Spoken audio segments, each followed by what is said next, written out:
시편 26편 1절부터 12절까지 말씀. 여호와여, 나에게 죄가 없음을 밝혀주소서. 나는 깨끗하게 살아왔습니다. 내가 여호와를 굳게 믿었으며 한 번도 두 마음을 품은 적이 없습니다. 여호와여, 나를 이리저리 시험해 보시고 내 마음과 생각을 깊이 살펴보소서. 주의 사랑이 항상 나를 감싸고 있기에 내가 변함없이 주의 진리를 따라 살아갑니다. 나는 거짓말쟁이들과 자리를 같이 하지 않고 겉으로만 착한 체 하는 사람들과 어울리지도 않습니다. 악인들의 모임에 나가 어울리는 것을 싫어하고 나쁜 사람들과는 함께 앉지 않습니다. 여호와여, 결백한 마음으로 손을 씻고 주님의 제단에 나아갑니다. 소리 높여 주님을 찬양하며 주님께서 행하신 놀라운 일을 모두 전파합니다. 여호와여, 주님의 영광이 머물러 있는 곳, 주님이 계시는 집을 사랑합니다. 죄 있는 자들과 함께 내 목숨을 거두어 가지 마소서. 살인자들과 함께 내 생명을 거두어 가지 마소서. 그들은 악한 음모를 꾸미며 그들의 오른손에는 뇌물이 가득합니다. 그러나 나는 깨끗하게 살고 있습니다.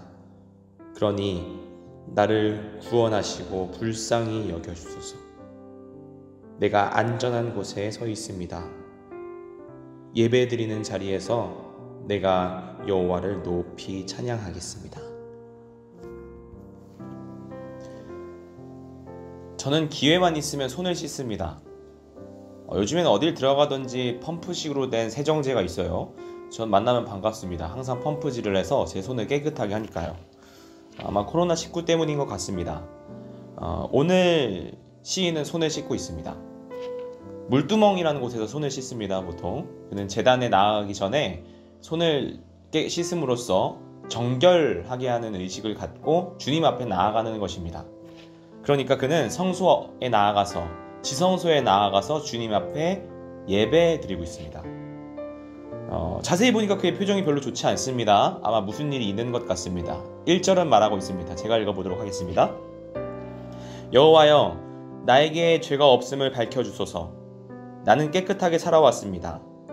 내가 여호와를 굳게 믿었으며 한 번도 두 마음을 품은 적이 없습니다. 그는 확실히 억울한 일을 당한 것 같습니다. 주님 앞에서 깨끗한 삶을 살아왔음에도 불구하고 그는 어려움과 억울한 일을 당한 것이지요. 살인자들과 거짓말쟁이들이 겉으로 착한 척하는 사람들이 그를 괴롭히기 시작했습니다. 그들을 어렵게 만들었고 모함했습니다. 그의 이름은 다윗입니다. 시편 내용을 통해서 알 수 있지만 그는 어려움을 당했습니다. 자세히는 알 수는 없어요. 누구한테 쫓겼는지. 하지만 굉장히 높은 확률로 사울에게 쫓겼을 가능성이 매우 높습니다. 다윗은 하나님 말씀에 순종해서 기름 부음 받은 것과 열심히 사역한 것, 열심히 주님의 일에 순종한 것밖에 없는데 그는 사울에게 질투를 당해서 열심히 쫓겨다니는 인생을 살았습니다. 때로는 적국에 가서 미친 척도 하기도 했고요. 살 곳이 없어서 동굴에서 살았던 적도 있었습니다.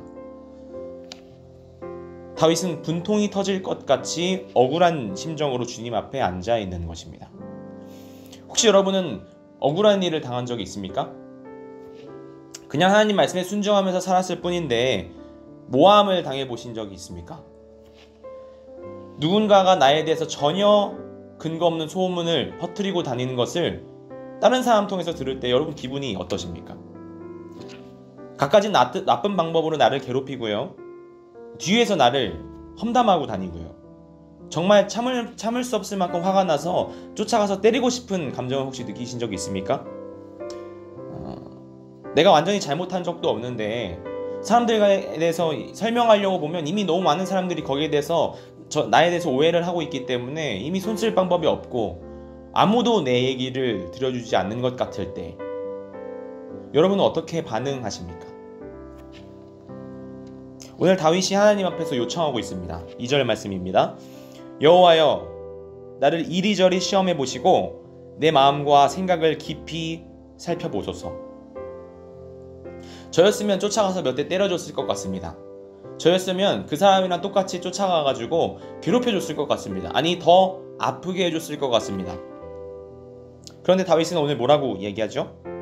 여호와여, 나를 이리저리 시험해 보시고 내 마음과 생각을 깊이 살펴보소서.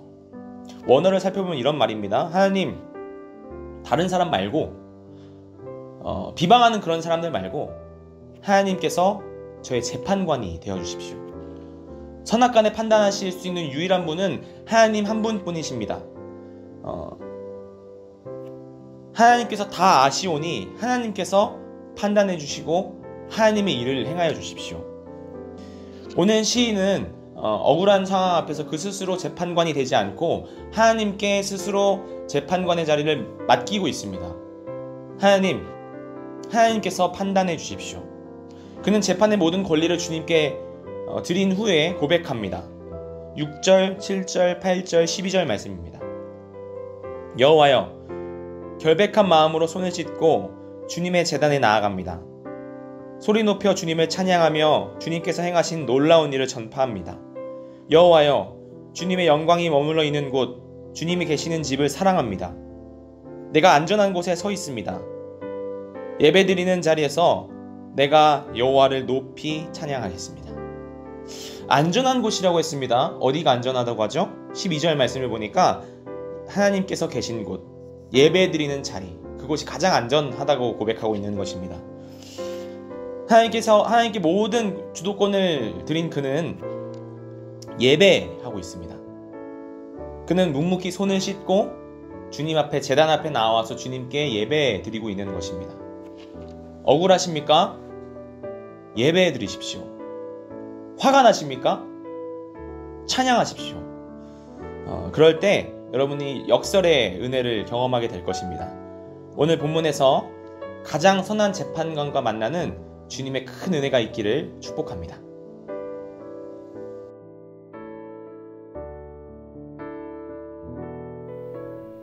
오늘 본문이 잘 이해되셨나요?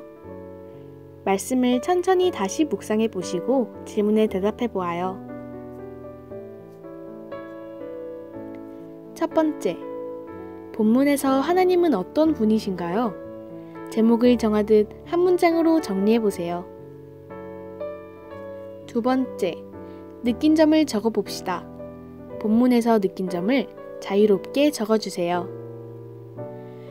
세 번째, 적용을 구체적으로 해봅시다. 다짐이 아니라 실천 가능한 삶의 적용을 구체적으로 적어보세요.